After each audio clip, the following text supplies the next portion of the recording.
Hey, welcome back. In this session, we are going to look at our new app that we are going to build. And this app is pretty cool, I think. And the most important part actually is not the app's functionality, but the architecture that we are going to build it with. Let's have a look at the app first. So here we have a home screen with recipes. So it's like a cookbook that you can install on your phone or iPad. And here you have a list of recipes.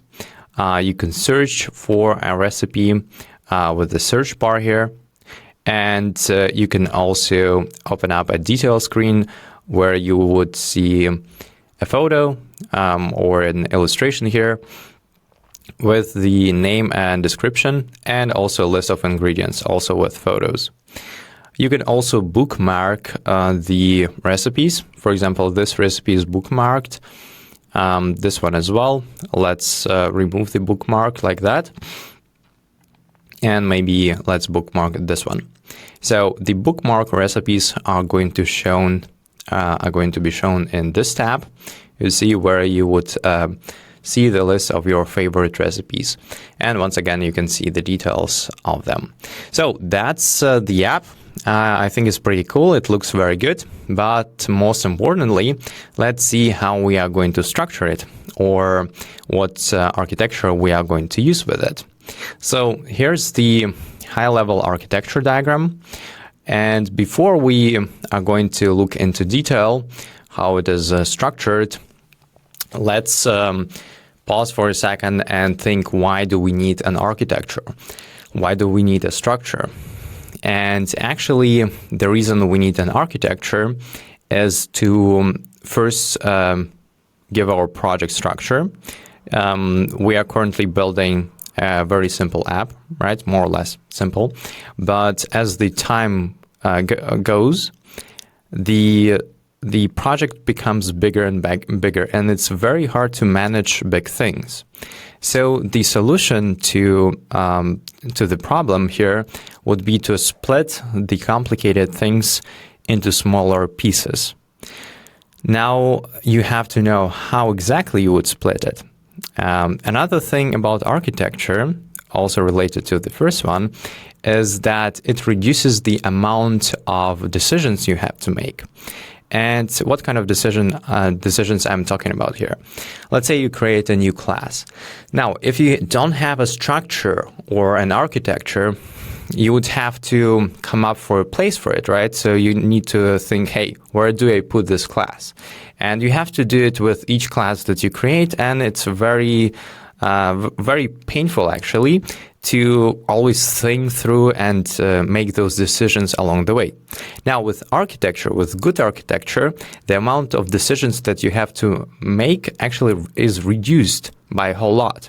So, for example, if you look at the diagram here, we have presentation, domain, and data. And they are also split into smaller categories. Like, for example, for presentation, we have MVVM-C, which would be our architecture for the presentation layer. Those are called layers. And if I create a new class, I can immediately tell, because the architecture tells me where to put it.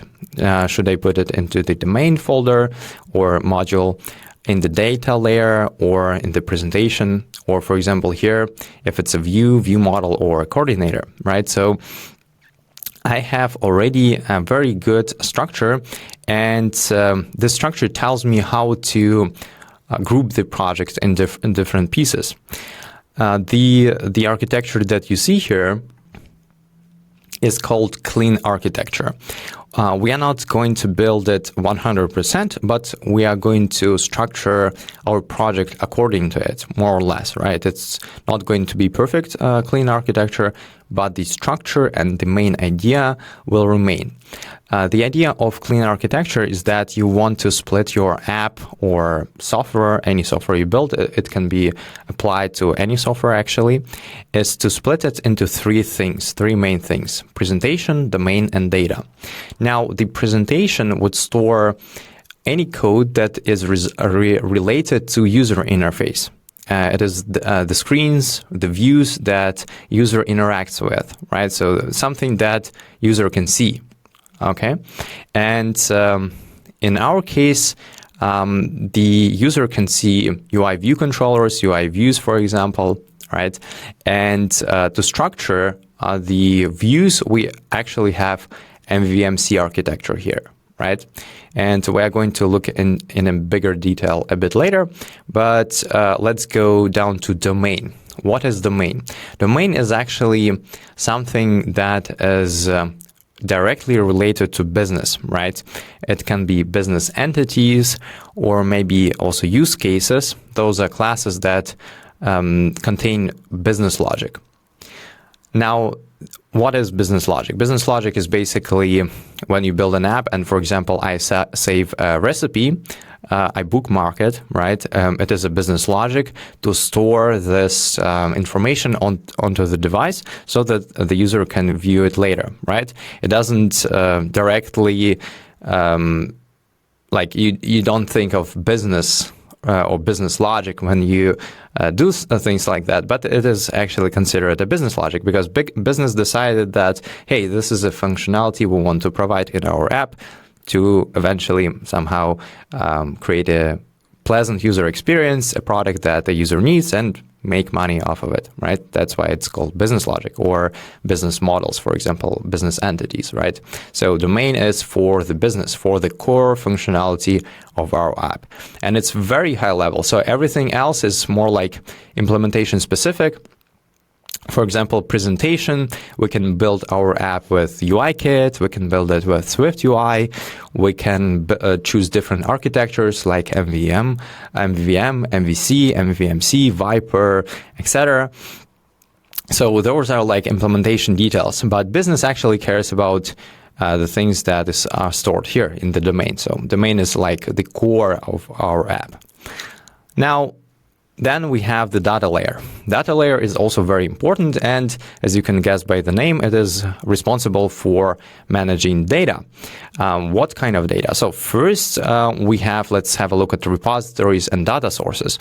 Those classes will allow us to access resources, and by resources I mean data that we stored. For example, if we in our app, if we stored a recipe, so if we saved it as favorite or bookmarked it, we want to store it somewhere, right? It has to be either stored on our device or it has to be stored on the network in some database.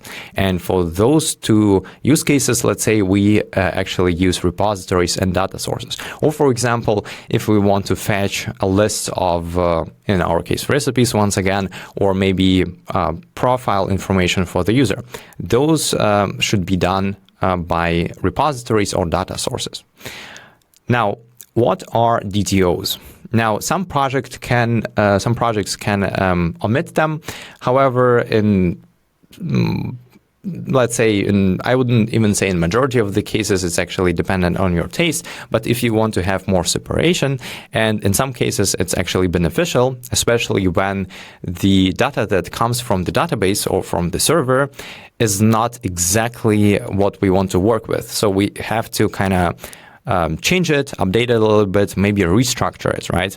And for this reason, we want to first create something called DTO. DTO stands for Data Transfer Object.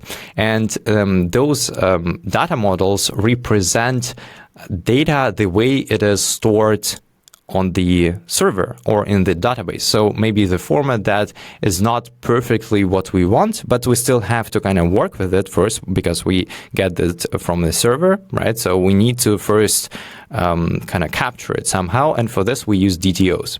And then later on, we would convert those DTOs or map them to entities. And then we can use entities, for example, later on in our business logic or in the app in general. Right. Okay, let's have a closer look at the presentation level architecture, which we decided to have as MVVM-C. Now, there are different architectures, and There are simpler architectures, like, for example, MVC and MVVM, right?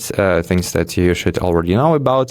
They're quite simple, and maybe with MVVM, you can build a good scalable app, even big one, right? Now, for majority of the cases, if you have a really big app, at least in my experience, or it's also like an industry standard, let's say, to use something like MVVM-C. It provides enough separation, enough architecture, enough structure for even big applications. There are more sophisticated architectures, like, for example, Viper or RIBs. However, in my experience as a software developer for 7 years, I've never seen any project that would actually use Viper. Actually, I've seen one, but the funny thing is that the team that was working on it later on decided that, hey, it creates more complexity than it helps us, and they switched to a different, more simplified architecture.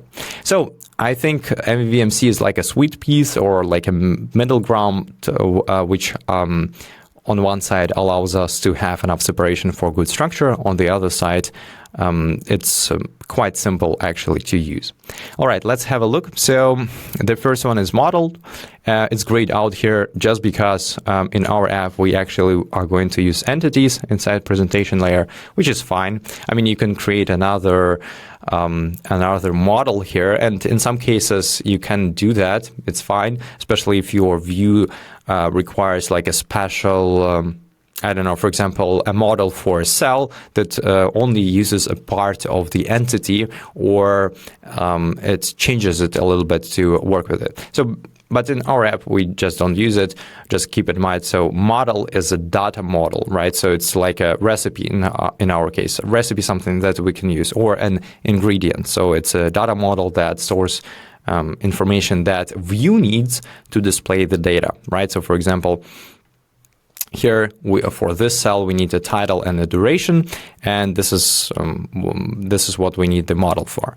Now, the view are the UI views, at least if we're using UIKit, UI views, UI view controllers, UI table view cells, things like that, right? So the views. And the important part here is that, for example, the next one is view model. The view should only be responsible for the views. It should not contain any business logic. The only logic that the views can have should be directly related to the views or the way you present the data. For example, the position of a button or position of a cell. For example, even if you have like an animation that can be triggered by the data changes, those things are fine to have in the view. However, if you have anything more complicated, more related to data, for example, if you need to fetch information from the server or store it there, or modify the data, or send a request, or do any kind of logic or manipulation, you should be first thinking about the view model, right? So even the view model itself is not directly responsible for doing all of the work, but the view definitely should not contain any logic at all apart from manipulating the views. Now, the view model usually contains business logic directly related to the view that you're presenting. For example, here you have a home view, right? And the home view model should only be responsible for business logic that is related to the view. Now, so we just said that it is responsible for business logic, right? But it does not implement everything. So you should not implement everything inside the view model. As you can see, it uses repositories and services. So view model will not usually, or it would be a bad taste if it would call the network, for example, access the internet directly. It's something not good. Usually you would create an extra class like a service repository that would do it for it, and view model will just call this service or repository to accomplish what it needs, right? It still can, so it still should have some business logic related to the view. For example, we have search here, right? And for example, a view model can decide what type of query it should call the repository. So we still have some logic that the view model kind of looks into, okay, this query is this and that, and then we need to call a repository with certain parameters. So this part of logic is fine with the view model, but not directly accessing the data. So the data lives into in its own bucket, let's say, right, or its own sector. Now, we already discussed now the MVVM structure, right? And now there is an additional component that is called coordinator.